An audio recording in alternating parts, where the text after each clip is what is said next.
My cousins called me selfish for refusing to sell my grandmother's barren Colorado property for $300,000. They said I was stealing their inheritance over worthless dirt that hadn't grown anything in 40 years.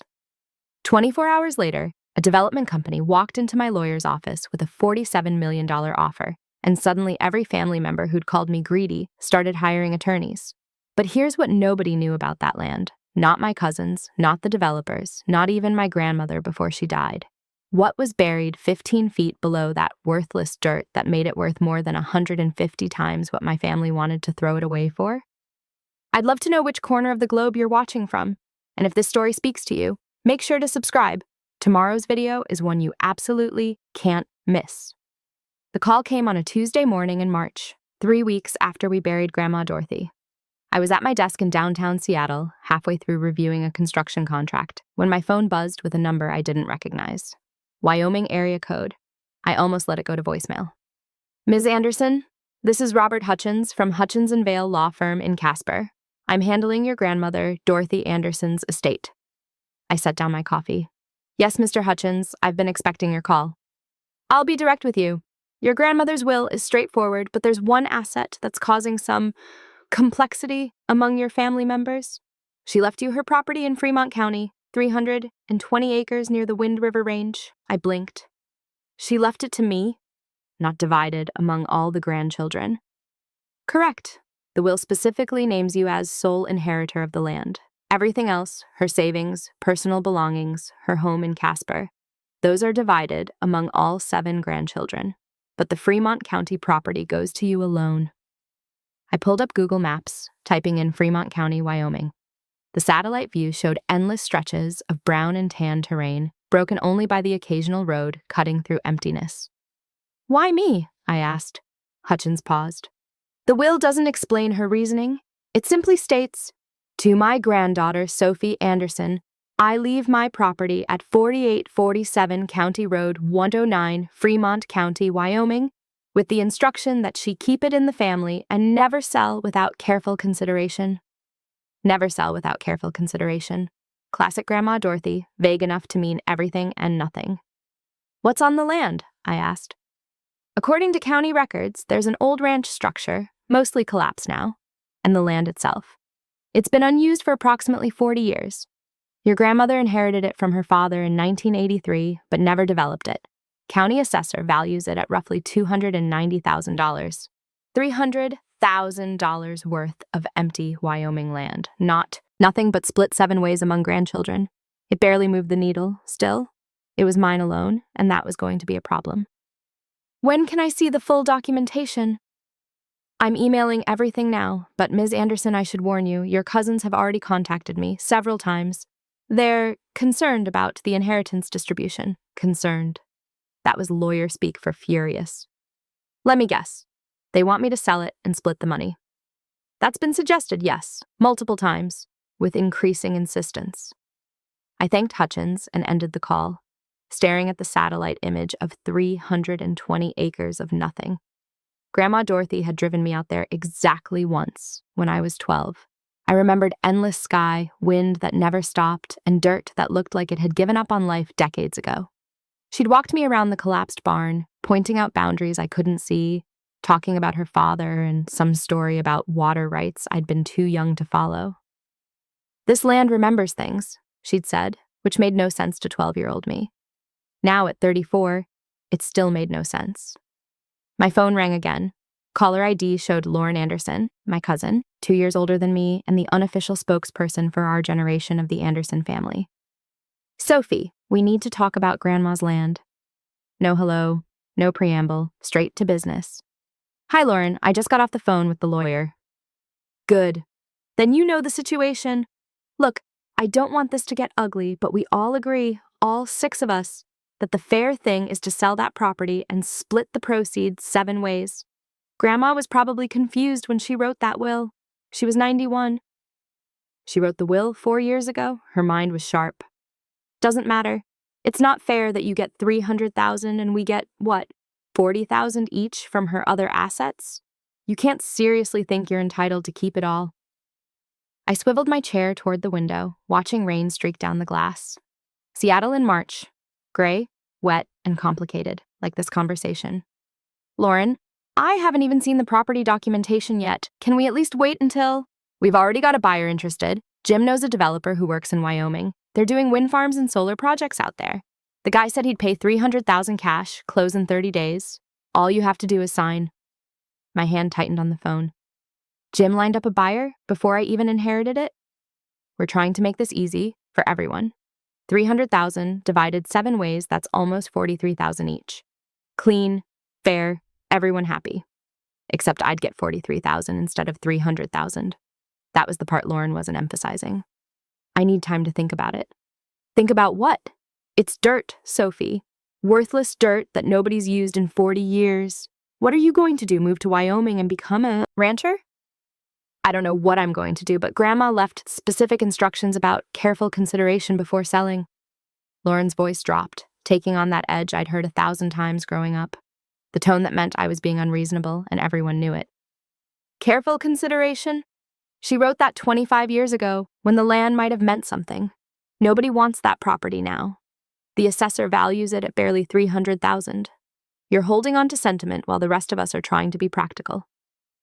It's been 3 weeks since the funeral, Lauren. And it's been 40 years since anyone did anything with that land except pay property taxes. Stop being sentimental and be smart. We're family, we share. We share. That was rich, considering she'd never suggested sharing her grandmother's jewelry or the antique furniture she'd already claimed from the estate. I'll review the documents and let everyone know my decision. Sophie! That's my answer, Lauren. I'll be in touch. I ended the call before she could argue further. The email from Hutchins arrived moments later. I opened the attachment, scrolling through pages of legal language, property descriptions, and survey maps. The land sat 23 miles northeast of a town called Riverton, accessible via County Road 109, a dirt road according to Google Street View. Terrain was classified as semi-arid plains with elevation around 5,200 feet. Soil surveys from the 1970s described it as marginally suitable for agriculture and prone to drought conditions. No wonder it had sat empty for 4 decades. But Grandma Dorothy had held on to it, paid taxes on it every year, driven out there occasionally according to my mom, though she'd never said why. And she'd left it specifically to me with instructions about careful consideration. My phone buzzed with a text, then another, then 3 more in rapid succession, all from different cousins, all with variations of the same message. We need to talk about Grandma's land. The campaign had officially begun. I looked back at the satellite image, zooming in until I could make out the faint outline of the collapsed structure Hutchins had mentioned. 320 acres of brown dirt and broken dreams, valued at barely $300,000. What was I missing? What had Grandma Dorothy seen that nobody else could? By Friday afternoon, my voicemail was full. Cousin Derek had left 4 messages, each progressively more irritated. Aunt Patricia, my mother's sister, had called twice, using her trademark guilt trip voice that had worked on me exactly 0 times since I turned 18. Even my younger cousin Amanda, who I'd always gotten along with, sent a long text explaining how the $43,000 would help her pay off student loans. They weren't wrong about needing the money. They just weren't right about it being theirs to need. I sat in my apartment that evening, laptop open, diving deeper into Fremont County property records than any sane person should on a Friday night. The Wyoming State Geological Survey website wasn't winning any design awards, but it had decades of data if you knew where to look. Grandma Dorothy's property, legally described as the northwest quarter of Section 14, Township 2 North, Range 3 East, had been in our family since 1947. Her father, my great-grandfather Frank Morrison, bought it from a widow named Catherine Brennan for $8,000. Post-war price, when everyone thought the West was about to boom. It didn't boom, at least not there. A lot of love and effort went into bringing this story to life. If you're enjoying it, we'd be so grateful if you'd subscribe to our channel. Now, back to where we left off. The historical records showed Frank had tried cattle ranching for 11 years before giving up in 1958. Then the land sat empty until Dorothy inherited it in 1983. She'd paid property taxes every year, currently running about $4,200 annually, but never developed it, never sold it, never explained why she kept it. I found a 1976 geological survey that made me sit up straighter. The survey mentioned anomalous subsurface formations in that section of Fremont County. The language was technical and vague, something about unconventional sedimentary layers and potential hydrocarbon indicators. that warranted future investigation, hydrocarbon. That was geologist speak for oil and gas. But the survey was from 48 years ago, and nothing had come of it. If there'd been oil, someone would have drilled by now, wouldn't they? My phone rang. Mom this time. Sophie, honey, I know the cousins have been calling you. I closed the laptop. That's an understatement. Patricia called me. She's upset. She thinks you're being stubborn about your grandmother's land. Mom, I've had the inheritance for 3 days. 3 days, and they already have a buyer lined up and want me to sign papers. I know, sweetheart, but try to see it from their perspective. That land has sat empty for decades. What are you going to do with 300 acres in Wyoming? The question everyone kept asking. What was I going to do with it? Grandma specifically left it to me, with instructions not to sell without careful consideration. Don't you think that means something? Mom sighed, the sound she made when she was about to say something I wouldn't like while trying to stay neutral. Your grandmother loved that land, but she also never told anyone why. Not me, not your aunts, not anyone. She paid those taxes every year like clockwork, drove out there sometimes, but wouldn't explain the attachment. Honey, sometimes old people hold on to things for sentimental reasons that don't make practical sense. She wasn't sentimental about anything else. She sold her house and moved to assisted living without a second thought. She gave away most of her possessions before she died, but this land, she held onto it and made sure I got it. Which is exactly why your cousins think it's unfair. There it was, the real issue, not about the land itself, but about fairness, equality, family harmony, all the concepts that conveniently meant I should give up $300,000 so everyone else felt better. Mom, if Grandma had wanted everyone to have it, she would have written that. She was sharp until the end. This was deliberate. I know. And I'm not saying you're wrong. I'm just saying, think about what you're willing to sacrifice for dirt you've seen once in your life. Family relationships are hard to repair. After we hung up, I stared at the ceiling of my apartment, listening to Seattle traffic humming outside. Mom wasn't wrong. Family relationships were hard to repair. But so was trusting your gut when everyone told you that you were being unreasonable. I pulled my laptop back open and started searching for Wyoming land developers. If Jim already had a buyer interested, I wanted to know who and why. Saturday morning, I called the number for Hutchins and Vale. Robert Hutchins answered on the third ring, sounding surprised to hear from me on a weekend. Ms. Anderson, I wasn't expecting. My cousin Jim says he knows a developer interested in buying the property. Do you know anything about that? Papers rustled in the background. I've received 2 inquiries, actually. One from a James Anderson on behalf of a company called Summit Renewable Energy. They submitted a written offer of $300,000, all cash, 30-day close. And the other inquiry? A company called Western Land Solutions. They didn't submit a formal offer, just asked for property details and survey information. I sent them the public records. When did Western Land Solutions contact you? Let me check. Wednesday afternoon, 2 days after I called you about the inheritance. 2 days. How did a land development company even know Dorothy Anderson had died and left property to someone who might sell? Estate records were public, but who monitored them that closely? Did they say what they wanted the land for? No, they were vague, asked about mineral rights, water rights, and access easements, standard due diligence questions for any land purchase. Mineral rights, the same thing mentioned in that 1976 geological survey. Mr. Hutchins, does the property include mineral rights, or were those severed at some point? I'd need to do a full title search to be certain, but the preliminary documents suggest your grandmother owned both surface and mineral rights. That's relatively uncommon in Wyoming. Most ranch land from that era had minerals separated and sold off to oil companies. But not this property? Not according to what I've seen so far. Your great-grandfather appears to have retained full rights when he purchased from Mrs. Brennan. After ending the call, I made coffee and opened my laptop again, this time searching for Summit Renewable Energy and Western Land Solutions. Summit Renewable had a basic website showing solar and wind projects across 5 western states. Legitimate company, operational since 2012, nothing suspicious. If they wanted the land for solar panels or wind turbines, $300,000 for 320 acres wasn't unreasonable. Western Land Solutions was different. Their website was sparse, just a contact form and vague language about strategic land acquisition and resource development. No project photos, no client testimonials, no executive bios. The kind of website that existed because a company needed an online presence but didn't want to reveal much. I ran the company name through Wyoming's Secretary of State database. Western Land Solutions LLC was registered in Cheyenne, incorporated 6 months ago. The registered agent was a law firm, no other names listed. 6 months old and already monitoring estate records in Fremont County. My phone buzzed. Text from Derek.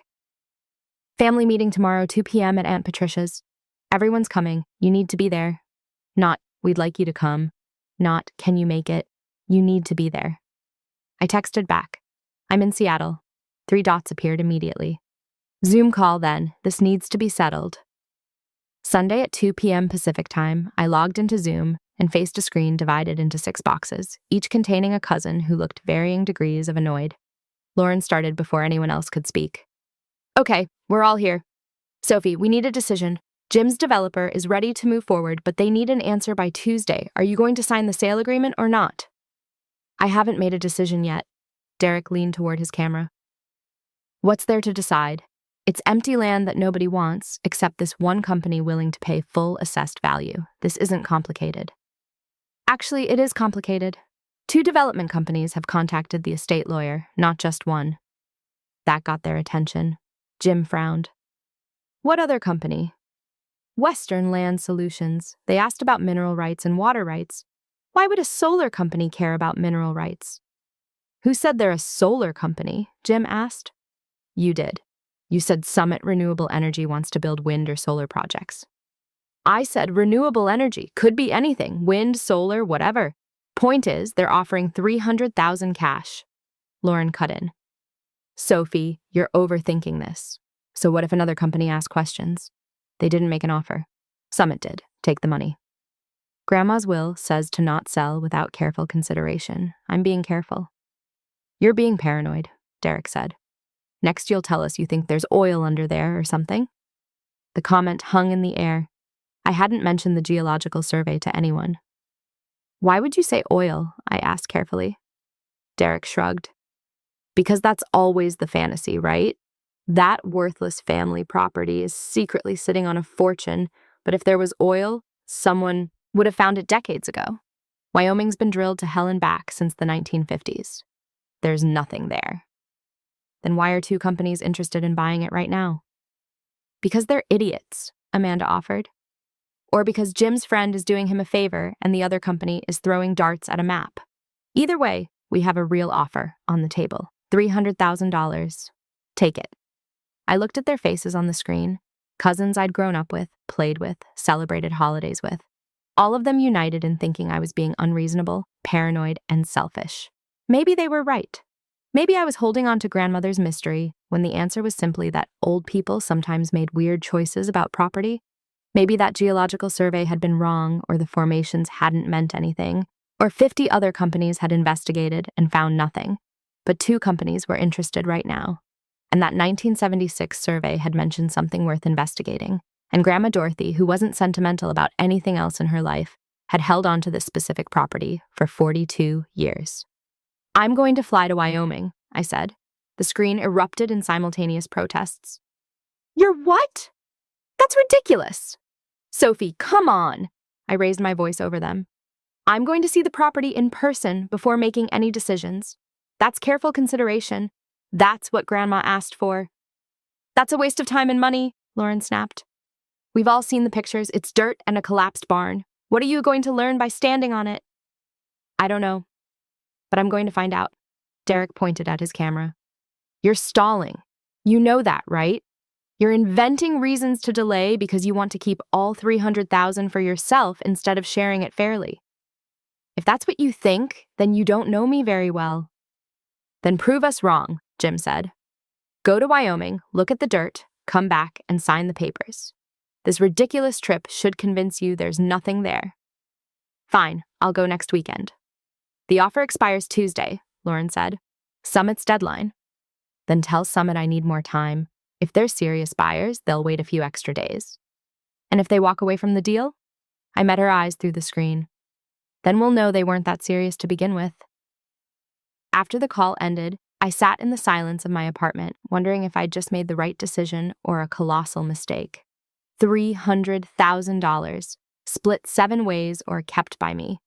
Empty Wyoming dirt or something more. I pulled up Expedia and started searching for flights to Riverton, Wyoming. If Grandma Dorothy had wanted me to be careful, then I was going to be careful. Even if it meant standing alone against my entire family. Even if I was wrong. But something deep in my gut, the same instinct that had kept me reading property records on a Friday night and researching mineral rights on Saturday morning, told me I wasn't wrong. I just didn't know yet what I was right about. The flight to Riverton left Friday morning. 6 days to figure out what I was walking into. 6 days for my family to either accept my decision or make things worse. I had a feeling it would be the latter. The Riverton Regional Airport was smaller than my high school gymnasium. I collected my rental car, a white Ford Explorer that smelled like air freshener and broken dreams, and pulled up Google Maps on my phone. 23 miles northeast on Highway 26, then 7 miles on County Road 109. The route cut through landscape that looked exactly like the satellite images. Tan, brown, and stubbornly refusing to be anything else. March in Wyoming meant temperatures in the low 40s and wind that treated the SUV like a toy.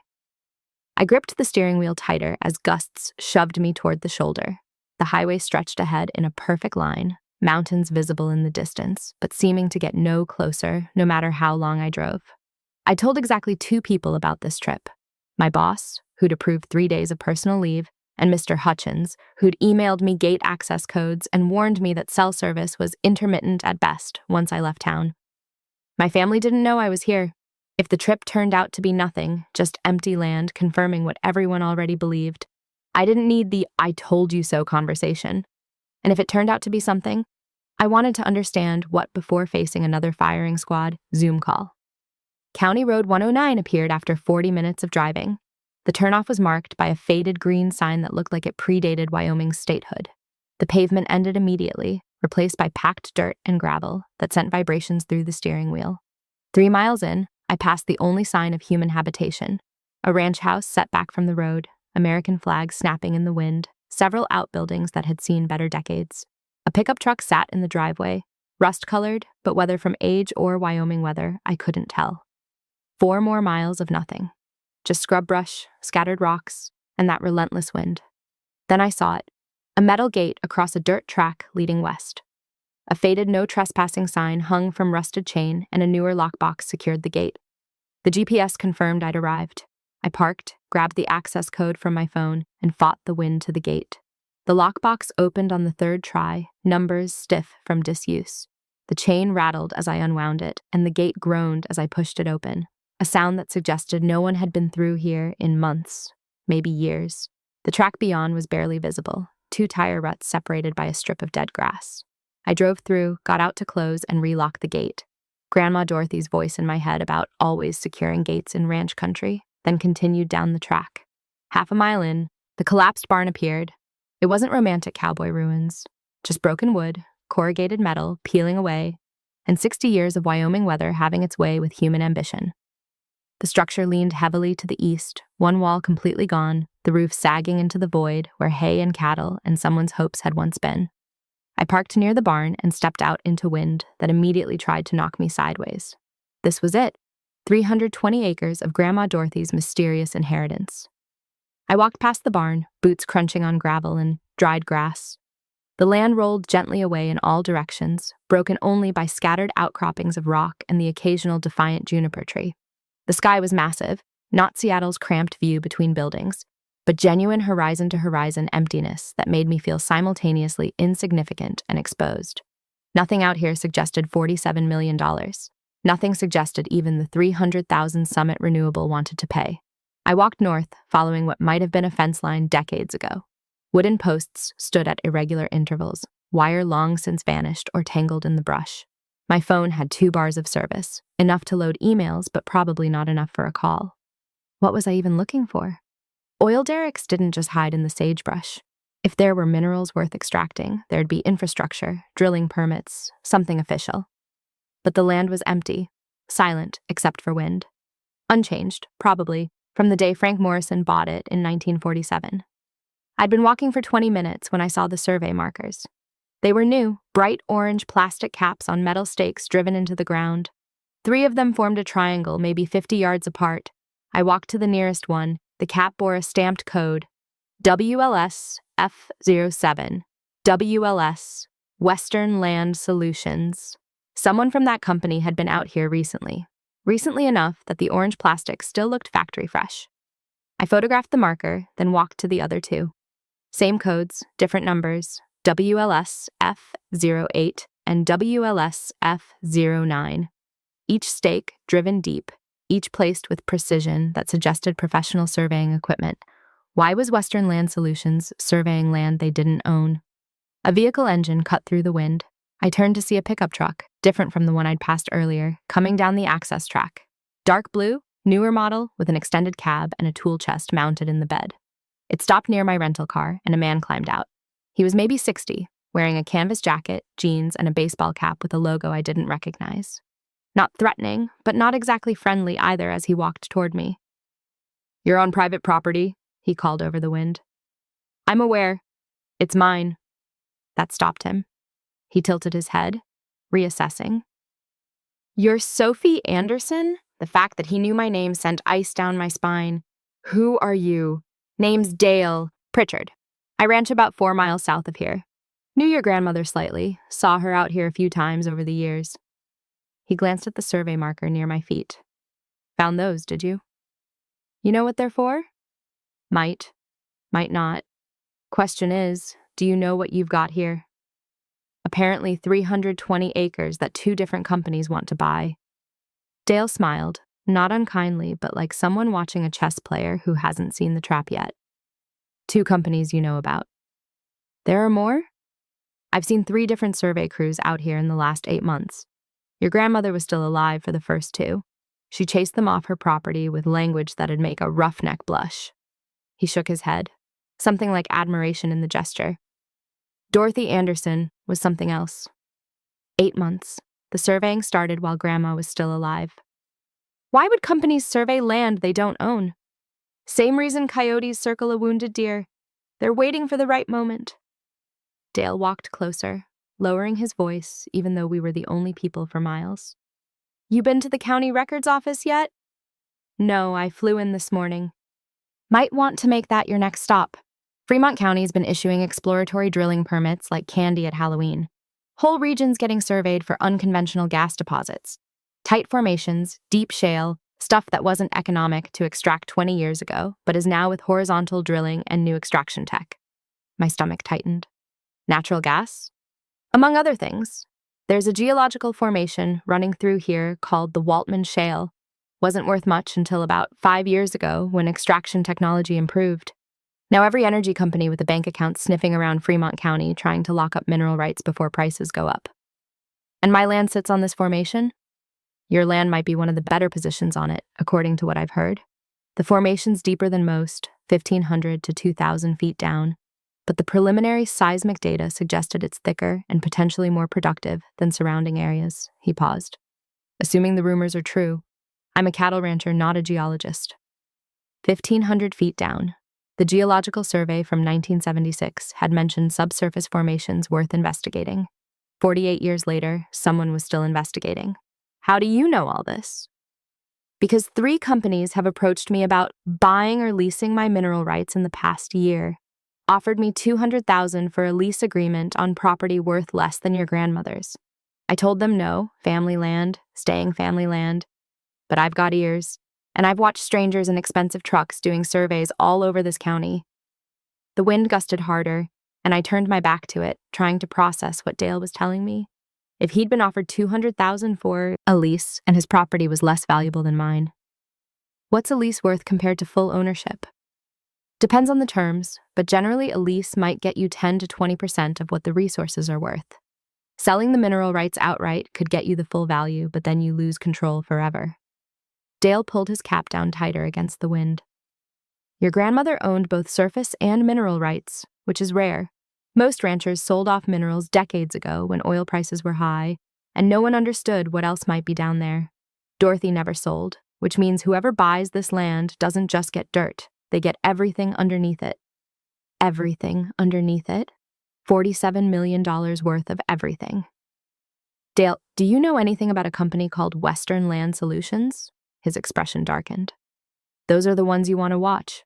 They showed up about 6 months ago, not local, not even Wyoming-based from what I can tell. They don't make offers like normal companies. They pressure people, find leverage, make it uncomfortable to say no. They've acquired about 40,000 acres in this county in the past year through what I'd call aggressive tactics. What kind of tactics? The kind that aren't illegal but aren't exactly friendly either. Finding tax liens and buying them, approaching heirs during estates like vultures, offering money to people in financial trouble, then pulling the offer if they don't sign immediately. He looked at me directly.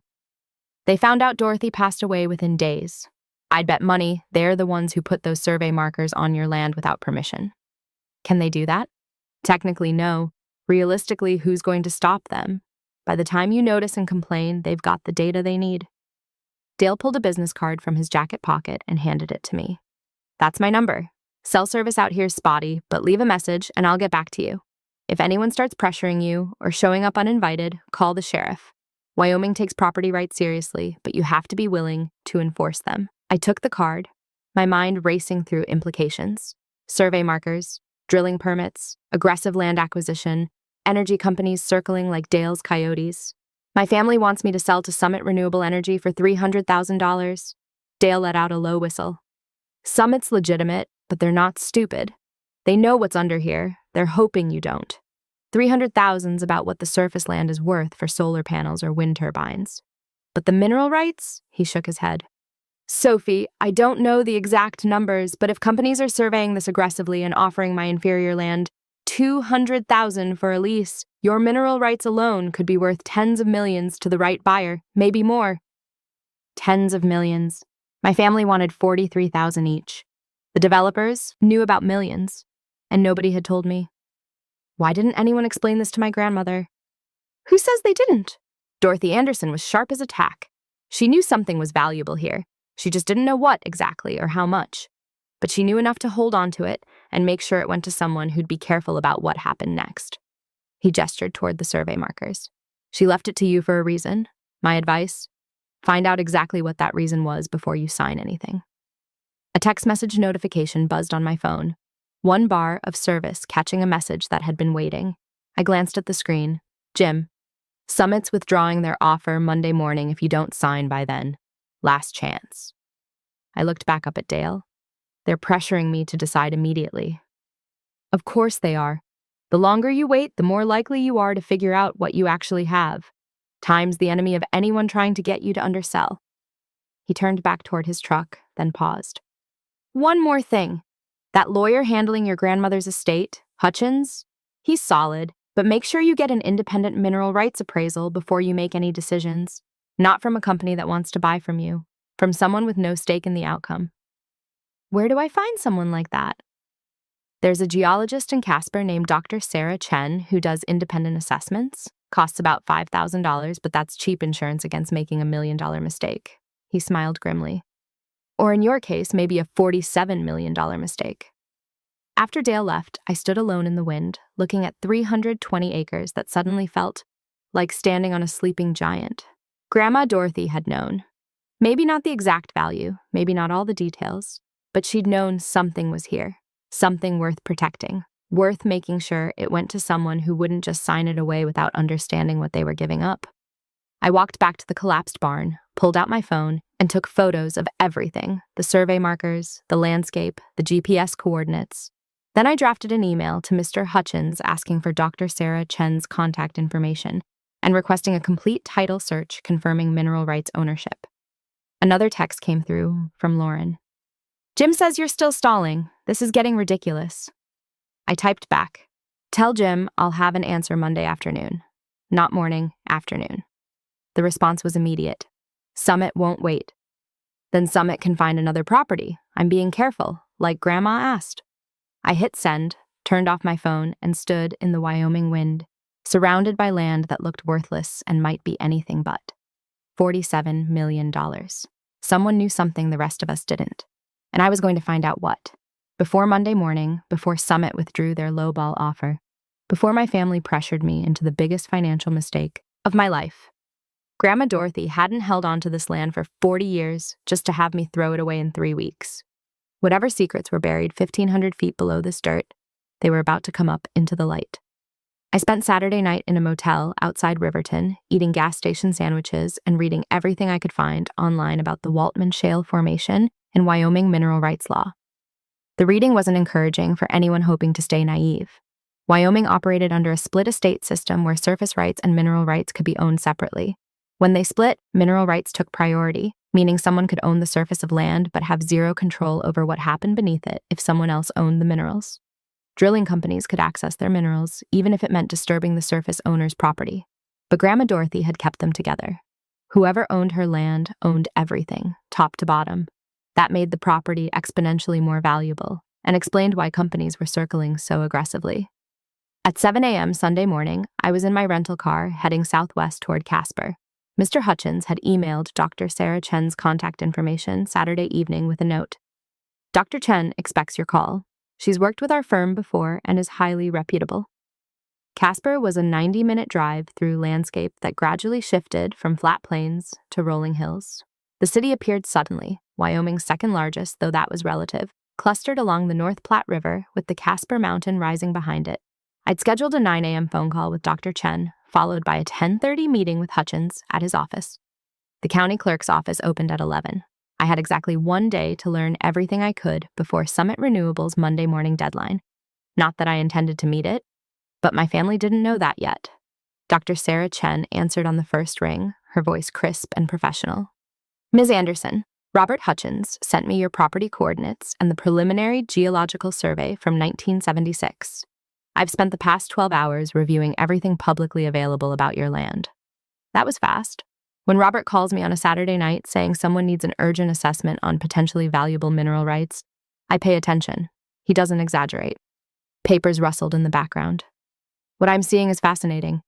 Your property sits on what appears to be a sweet spot of the Waltman Shale, a formation that's been known about since the 70s, but wasn't economically viable to extract until recent technological advances in horizontal drilling and hydraulic fracturing.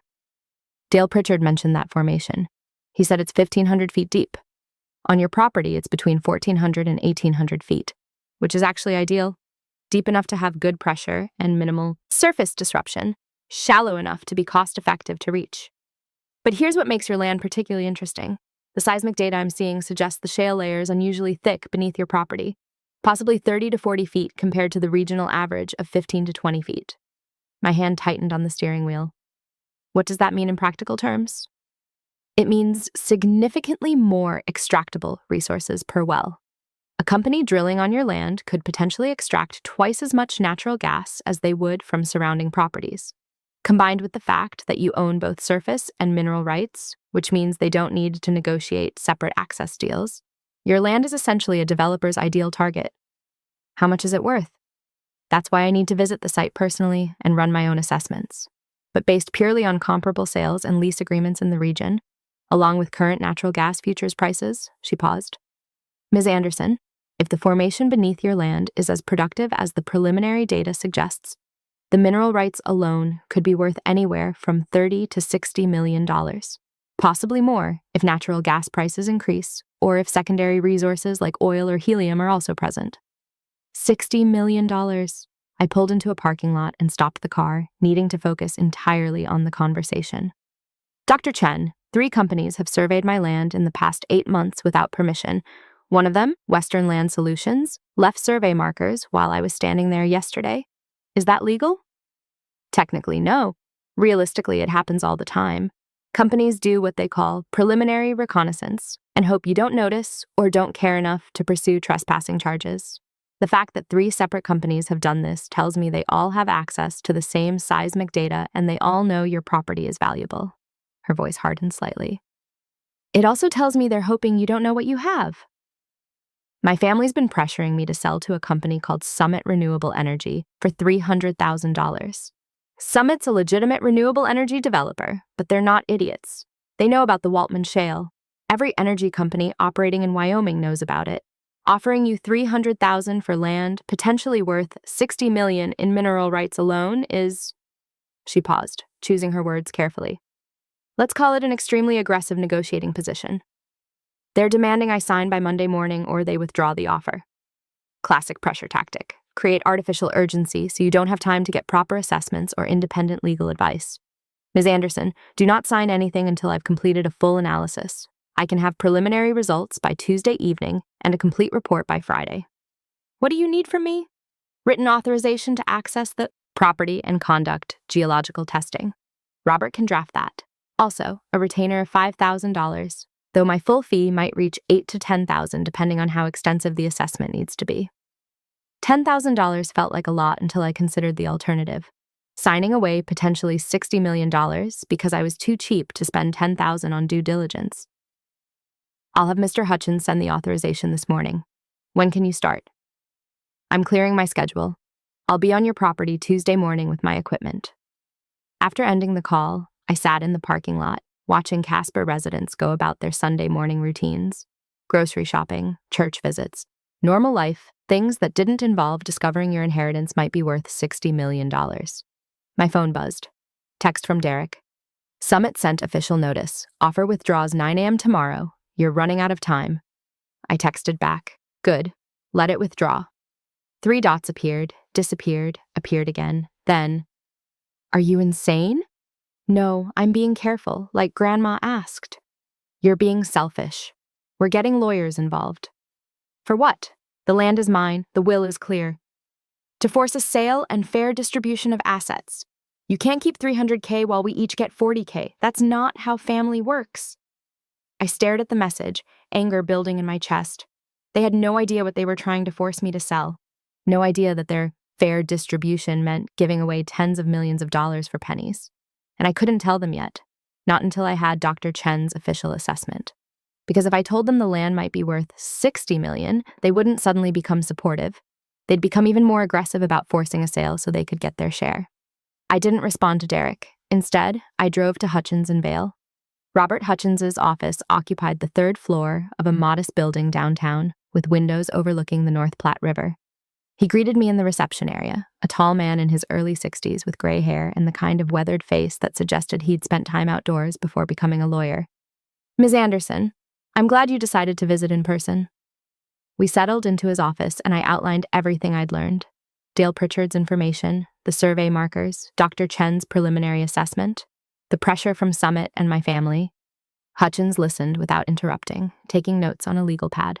When I finished, he leaned back in his chair. I've been practicing property law in Wyoming for 34 years. What you're describing is a pattern I've seen too many times. Companies with geological knowledge approaching heirs who don't understand what they've inherited, creating pressure to sell quickly before anyone gets proper assessments. He tapped his pen on the legal pad. Your grandmother understood this pattern. That's why her will included specific language about careful consideration. Did she know about the mineral value? She suspected something. Dorothy came to me about 7 years ago asking about mineral rights law. She'd received inquiries from energy companies, not formal offers, just exploratory conversations about whether she'd be interested in leasing or selling. She didn't trust them. Said it reminded her of her father's stories about con men during the oil boom years, who'd trick ranchers into signing away rights for nothing. 7 years ago. Grandma Dorothy had known companies were interested long before she died. Why didn't she develop the minerals herself? She was in her mid-80s with no experience in energy development. Extracting natural gas requires millions in upfront capital, regulatory expertise, and operational infrastructure. It's not something an individual can do. Her options were to lease the rights to a company for royalty payments, sell the rights outright, or hold them and pass them to an heir who could make an informed decision. He met my eyes. She chose the third option. She chose you. My family thinks I'm being selfish. Your family doesn't understand what they're asking you to do. Once you have Dr. Chen's assessment, you'll have a clearer picture. But Ms. Anderson, I need to prepare you for something. His expression grew serious. When your family learns the actual value of what you inherited, this situation will become significantly more complicated. There will be legal challenges, claims of undue influence, arguments about the will's validity. Your cousin's threat about getting lawyers involved isn't empty. The will is legally sound, right? Yes. Dorothy was of sound mind. The will was properly executed and the instructions are clear, but that won't stop people from trying, especially when tens of millions of dollars are involved.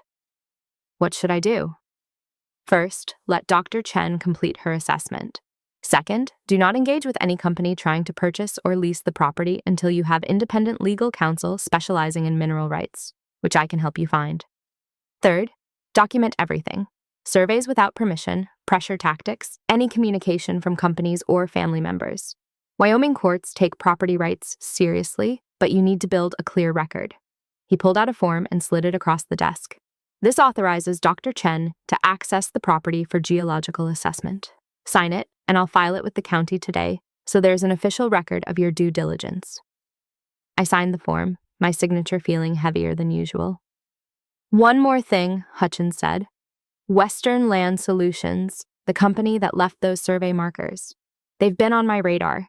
They operate in a legal gray area using aggressive tactics that technically aren't illegal but border on harassment. If they contact you directly, do not engage. Refer them to me. Dale Pritchard said they've acquired 40,000 acres in the past year. 43,000, according to county records.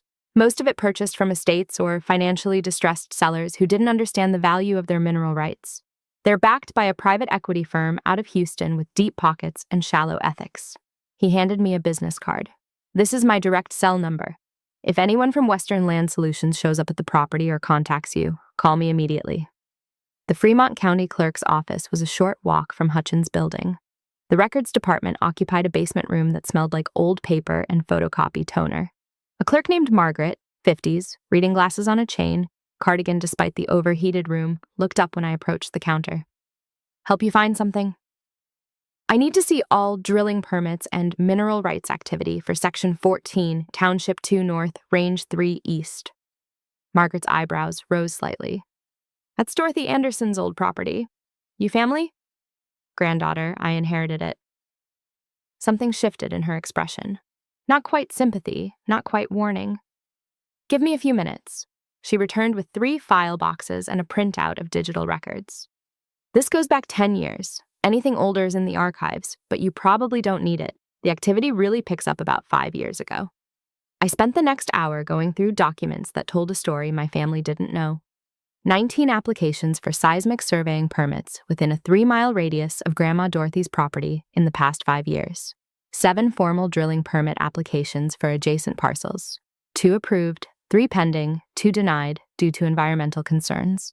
A letter from the Wyoming Oil and Gas Conservation Commission noting significant unconventional resource potential in the Waltman Shale Formation, Township 2 North, Range 3 East Corridor. Most damning, 3 separate appraisals from different energy companies, valuing mineral rights in the region at $12,000 to $18,000 per acre for properties with confirmed productive formations. My land was 320 acres. Even at the low end, $12,000 per acre, that was $3.84 million for mineral rights alone. And Dr. Chen thought the actual value might be 10 to 15 times higher. Summit Renewable Energy had offered me $300,000 for everything. My family wanted me to take it. I photographed every relevant document, my hands shaking slightly as the scope of what I'd almost done, what my family was still trying to make me do, became undeniable. Margaret watched from her desk. When I finally looked up, she spoke quietly. Your grandmother came in here about once a year, always checked the new permits, the new surveys, the new activity. She never said much, but I got the impression she was keeping track, making sure she knew what companies were doing around her land. Did anyone ever try to file permits on her property? Twice. Both times she showed up here within 48 hours and filed formal objections. Both companies withdrew their applications. Margaret smiled slightly. Dorothy Anderson was something else. Didn't talk much, but when she did, people listened. She told me once, Margaret, every company in Wyoming is hoping I die so they can convince some ignorant city heir to sell them a fortune for pocket change. I remember that because it was the most I'd ever heard her say at once. An ignorant city heir, that was supposed to be me, and it almost was. I thanked Margaret and left the clerk's office, stepping out into Casper afternoon sunshine that felt surreal after the basement's fluorescent lights. My phone had 7 missed calls and 12 text messages, all from family members, all variations of panic and anger about Summit's withdrawing offer. Lauren. Sophie, what are you doing? They're pulling the offer tomorrow. Jim. This is insane. You're going to cost us all $300K because you're too stubborn to listen. Amanda. Please just sign. We need this money. Don't be selfish. Mom. Honey, call me. Your cousins are very upset. Derek. Last chance to do the right thing. After tomorrow, this is on you. I sat on a bench outside the courthouse, looking at the messages, thinking about Grandma Dorothy in that records office every year, documenting everything, preparing for exactly this moment. She'd known what would happen, known the pressure I'd face, known my family would push for a quick sale without understanding what they were giving away, and she'd trusted me to be careful, to be smart, to not be the ignorant city heir everyone was betting I'd be. I drafted a group text to all my cousins. Summit's offer is withdrawn as of tomorrow. I'm not accepting it. I'm getting an independent geological assessment of the property before making any decisions about its future. This is not up for debate. The will gives me sole authority over the land, and I'm exercising it. I hit send before I could second-guess myself. The responses came within seconds, an avalanche of outrage and threats and accusations. I turned off my phone. Dr. Chen would be on the property Tuesday morning. Her assessment would give me facts, numbers, proof of what Grandma Dorothy had protected for 40 years. And then, armed with the truth, I'd face my family and tell them exactly what they'd been trying to make me throw away. Not $300,000, not even $3 million, possibly $60 million worth of natural gas, sitting 1,500 feet beneath worthless dirt that nobody wanted until an ignorant city heir inherited it. Except I wasn't ignorant anymore. And by Tuesday evening, I'd have the documentation to prove it. Tuesday morning arrived with Wyoming wind and crystalline sky. I met Dr. Sarah Chen at the property gate at 8 a.m. She arrived in a white pickup truck, pulling a trailer loaded with equipment I couldn't identify. Seismic sensors, drilling apparatus, computers, and what looked like a miniature oil derrick. Dr. Chen was younger than I'd expected, maybe 45, with dark hair pulled back in a practical ponytail and the confident manner of someone who'd spent more time in oil fields than boardrooms. She shook my hand firmly. Ready to see what Dorothy Anderson protected for 40 years? We spent the morning watching her team, 2 technicians she'd brought from Casper, set up equipment across the property. They drilled core samples, ran seismic tests, and mapped subsurface formations with technology that looked like science fiction to my construction contract reviewing eyes. By noon, Dr. Chen called me over to her truck where she'd set up a mobile workstation, laptop displaying colorful geological cross-sections. Ms. Anderson, I need to show you something. She pulled up a 3-dimensional model of the subsurface beneath my land, layers of rock and sediment color-coded by composition and depth. This red layer here, that's the Waltman Shale. Notice how it's significantly thicker under your property compared to the surrounding areas? She zoomed in on the model. Most properties in this region have Waltman Shale layers between 15 and 22 feet thick. Yours ranges from 38 to 47 feet. That's more than double the regional average. What does that mean in actual extractable resources? Based on porosity tests, pressure measurements, and composition analysis, I estimate your property could yield approximately 2.8 to 3.4 billion cubic feet of natural gas over a productive lifespan of 20 to 25 years. I stared at the numbers on her screen. And in dollar terms? Current natural gas prices are around $2.85 per thousand cubic feet. Using conservative extraction costs and royalty structures, the net present value of those resources, meaning what someone would pay today for the rights to extract them over the next 25 years, is approximately $42 to $53 million. She looked at me directly. That's just for the natural gas. My tests also detected trace amounts of helium and petroleum liquids, which could add another $3 to $8 million to the total value, $42 to $53 million, plus $3 to $8 million more. My family had wanted me to sell everything for $300,000. Dr. Chen, how certain are you about these numbers? Geological assessment always involves some uncertainty, but I'm confident enough to stake my professional reputation on this range. Your mineral rights are worth a minimum of $40 million to any reputable energy development company. Maximum realistic value is probably around $60 million, depending on extraction efficiency and future gas prices. She pulled up another document on her laptop. I've prepared a preliminary report you can review. The full report with all technical data will be ready Friday, but the core findings won't change. I spent the next hour reading her preliminary assessment, each page confirming what Grandma Dorothy had somehow known. This worthless dirt was sitting on a fortune that multiple companies had tried to acquire for nothing. At 2 p.m., as Dr. Chen's team packed up their equipment, a black Range Rover came down the access road. Dr. Chen noticed it immediately. Are you expecting anyone? No. The Range Rover parked near my rental car, and two men in business casual attire stepped out. Late 30s or early 40s, expensive watches, the kind of polished appearance that screamed corporate money. The taller one approached with an overly friendly smile. "Sophie Anderson, I'm Bradley Vance with Western Land Solutions. This is my colleague, Kevin Marsh. We've been trying to reach you." Dr. Chen moved beside me, her presence suddenly protective. "This is private property. Do you have authorization to be here?" Bradley's smile never wavered. "We're here to make Ms. Anderson an offer she'll want to hear." "May we have a few minutes of your time, Sophie?" "No, and it's Ms. Anderson. You're trespassing." Kevin stepped forward, pulling out a tablet. "We understand you've been getting advice from various sources about your property. We want to make sure you have all the facts before making any decisions. The fact is, you're on my land without permission. The same way you left survey markers here without permission. That's trespassing, and I'm documenting it." I pulled out my phone and started recording video. Bradley's smile finally cracked. "Ms. Anderson, we're trying to help you avoid making a serious mistake. We know about Dr. Chen's assessment. We know what she's going to tell you about mineral values. But what she won't tell you is how expensive and risky it is to actually extract those resources. The regulatory hurdles, the environmental compliance, the upfront capital requirements. I didn't ask for your opinion. Leave my property now, or I'm calling the sheriff."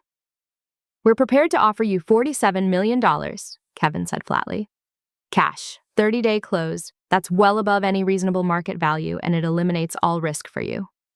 The number hung in the air. $47 million. They just confirmed Dr. Chen's assessment by offering almost exactly the midpoint of her estimated range. "How long have you known what this land is worth?" I asked. Bradley exchanged a glance with Kevin. "We've done extensive due diligence. How long have you been surveying my property without permission? How long did you watch my grandmother, waiting for her to die so you could pressure an ignorant city heir into selling you a fortune for nothing?" That landed.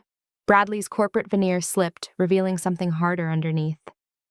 "Your grandmother was offered generous terms multiple times. She chose not to accept them. That was her decision. But you're in a different position, Ms. Anderson. You're a single woman with no experience in energy development, facing family pressure and legal complications. $47 million solves all of that. You walk away wealthy, and everybody's happy. Except I'd be leaving at least $13 million on the table based on Dr. Chen's assessment, possibly more." Chen's assessment is optimistic. Real-world extraction always underperforms laboratory estimates. We're offering you certainty versus speculation. Dr. Chen spoke up, her voice ice-cold. "Mr. Vance, I've done mineral assessments for 23 years. My estimates are conservative and account for real-world extraction challenges. If you're offering $47 million, it's because you know the actual value is significantly higher." "Dr. Chen, with all respect, you're not accounting for—" "I'm accounting for everything, and you're still trespassing. Ms. Anderson asked you to leave." Bradley pulled a business card from his wallet and held it toward me. "Think about our offer. $47 million. No risk, no complications, no family drama, just clean money and a fresh start." I didn't take the card. "Get off my property." They left without another word, the Range Rover kicking up dust as it headed back toward the main road. Dr. Chen waited until they were out of sight. "They'll be back. Companies like Western Land Solutions don't give up after one conversation."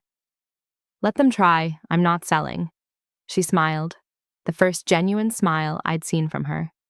"Good, because Dorothy Anderson didn't hold on to this land for 40 years just to have you give it away to vultures." She handed me a USB drive. "That's your preliminary report. Read it carefully. Then find a good lawyer who specializes in mineral rights development and negotiate your own extraction deal with a reputable company. You'll make more in royalty agreements than you would selling outright, and you'll maintain control over how the resources are developed." After Dr. Chen left, I sat in my rental car, staring at the USB drive and thinking about the number that had been thrown at me. $47 million. The title of this story, the number that would define what happened next. Western Land Solutions had confirmed everything. Their offer, precisely calibrated to seem generous while still cheating me out of millions, proved that Dr. Chen's assessment was accurate, probably conservative. My phone had been off since Sunday. I turned it back on. 63 missed calls, 47 text messages, 12 voicemails. I scrolled through the texts. The early ones were panic and anger about Summit's withdrawn offer. The later ones were increasingly frantic as I'd gone silent. Lauren. Sophie, answer your phone. We need to talk now, Jim. I'm contacting a lawyer about forcing a sale. You're not doing this to us. Derek. You're destroying this family over your ego. Amanda. I don't understand why you're being so cruel. Mom. Sweetheart, please call me. Everyone's very upset, and I'm worried about you, Aunt Patricia. Your grandmother would be ashamed of your selfishness. I drafted a group message to all of them. Family meeting via Zoom tomorrow, Wednesday, at 6 p.m. Pacific, 7 p.m. Mountain. Everyone needs to be there. I'll explain everything once, and then we're going to have a very different conversation than the one you're expecting. I hit send and turned off the phone again. Wednesday evening, I logged into Zoom from my apartment in Seattle. I'd flown back that morning and faced a screen full of angry cousins. Lauren started immediately. Sophie, Jim's lawyer, says, Lauren, stop talking. My voice was flat, calm, and apparently surprising enough that she actually stopped. I'm going to tell you something once. You're going to listen, and then we're going to discuss what happens next. I shared my screen, pulling up Dr. Chen's preliminary report. This is an independent geological assessment of Grandma Dorothy's property completed yesterday by Dr. Sarah Chen, one of Wyoming's top mineral rights geologists. I'm going to walk you through what you were trying to make me sell. I showed them the seismic data, the core samples, the three-dimensional subsurface models. The land sits on an unusually thick and productive section of the Waltman Shale Formation. It contains an estimated 2.8 to 3.4 billion cubic feet of natural gas, plus secondary resources, including helium and petroleum liquids. Derek interrupted. Sophie, we don't care about cubic feet of... The mineral rights alone are worth between $42 and $60 million. Minimum $42 million.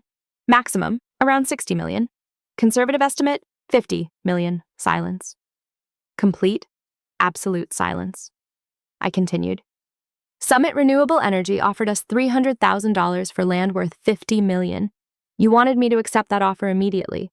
You wanted to split $300,000 7 ways, $43,000 each, instead of understanding what we actually had. More silence, then chaos. $50 million? That's not possible. Sophie, are you sure? How do we know this geologist? I spoke over them. Yesterday, while Dr. Chen was completing her assessment, 2 representatives from Western Land Solutions showed up on the property. They offered me $47 million cash for immediate sale. They confirmed every number in Dr. Chen's report by offering almost exactly the midpoint of her estimated value. Jim found his voice first. 47 million? Yes, which means even they know the actual value is higher. Dr. Chen estimates around $60 million if we negotiate proper development deals instead of selling outright. Lauren's face had gone pale. You're saying we almost sold $60 million worth of minerals for $300,000? That's exactly what I'm saying, and you spent 2 weeks calling me selfish, stubborn, and cruel for refusing to do it. The guilt on their faces was immediate and profound. Amanda spoke quietly. Sophie, I'm so sorry. We didn't know. You didn't know because you didn't want to know. You wanted quick cash, and you pressured me to sign without doing any due diligence. If I'd listened to any of you, we'd have lost $57 million. Derek cleared his throat. Okay, we were wrong, but now we know. So, what happens next? Do we sell to Western Land Solutions? No, we're not selling to anyone right now. I'm meeting with specialized attorneys next week to explore development partnerships and royalty agreements. Dr. Chen believes we can generate more long-term value through controlled extraction than through an outright sale. We? Lauren asked carefully. I'd been thinking about this since Tuesday, about family and fairness and what Grandma Dorothy had actually wanted. Grandma left the land to me. Legally, I can do whatever I want with it. But I'm not going to keep $60 million while you each get $40,000 from her estate. That's not what family means. The relief on their faces was palpable. Here's what I'm proposing. I maintain sole ownership and decision-making authority over the property. I won't sell without extensive due diligence, and I won't be pressured into quick decisions by family or developers. In exchange, once we establish profitable extraction agreements, the royalty income will be distributed among all 7 grandchildren equally. Equal splits? Jim asked. Equal splits of income. But I keep control. Nobody votes on what happens with the property. Nobody pressures me into sales. Nobody hires lawyers to force my hand. If you can't accept those terms, then I'll keep everything, because that's what Grandma's will allows me to do." They looked at each other, having silent conversations through screen squares. Finally, Lauren spoke. "That's fair. More than fair, considering we spent 2 weeks being awful to you." "We really are sorry," Amanda added. "You were right to be careful. Grandma knew what she was doing when she left it to you." Derek nodded slowly. "I'll drop the lawyer. And Sophie? Thank you for not doing what we deserved and keeping it all." Mom, who'd been silent the entire meeting, finally spoke. "Your grandmother would be very proud of you, honey. She knew you'd do the right thing." After the call ended, I sat in my apartment looking at the Seattle skyline and thinking about the journey from 3 weeks ago to now, from a phone call about unexpected inheritance to discovering hidden geological wealth, from family pressure and accusations of selfishness to standing firm and uncovering the truth, from nearly selling everything for $300,000 to rejecting a $47 million offer because it still wasn't enough. I pulled out my phone and called Mr. Hutchins. "Ms. Anderson, I assume you have Dr. Chen's report?" "I do, and I'm ready to start negotiating development agreements. But I want to do this right, carefully, the way Grandma Dorothy would have wanted. Then I'll put you in touch with the best mineral rights attorney in Wyoming. We'll explore your options, evaluate potential partners, and make sure you maximize the value of what Dorothy protected." "Mr. Hutchins, why do you think she left it specifically to me?" He was quiet for a moment. "I asked her that once. She said, 'Sophie's the only one who'll ask questions instead of just cashing checks. She'll be careful. And that land deserves someone careful.'" He paused. Turns out she was right. 3 months later, I stood on the property again, my property now, in every sense, watching a development crew from Apex Energy Resources conduct final site preparations. Apex had offered the best terms, a 25-year extraction agreement with 18% royalty rates, environmental protections that exceeded state requirements, and a $12 million signing bonus split 7 ways among the grandchildren. The total deal, including projected royalty income over the contract's lifespan, was valued at $68 million. $68 million instead of the $300,000 my family had wanted me to accept. Dale Pritchard drove up in his pickup truck, waving as he parked. We'd become friends over the past months, his advice invaluable as I navigated energy development negotiations. "Heard you finalized the Apex deal. Congratulations!" "Thanks for everything, Dale. I wouldn't have known what questions to ask without your help." "You'd have figured it out. Dorothy knew what she was doing when she picked you." He looked out over the land, at the professional crews working, at the future taking shape. "You know what the best part of the story is?" "What's that?" "Every company that tried to cheat you, Summit offering $300,000, Western Land Solutions offering $47 million, they all lost out because they assumed you were exactly what they wanted you to be, an ignorant city heir who'd take whatever they offered. They were so confident you didn't know better that they didn't consider you might actually be smart enough to find out." I smiled. Grandma Dorothy called it.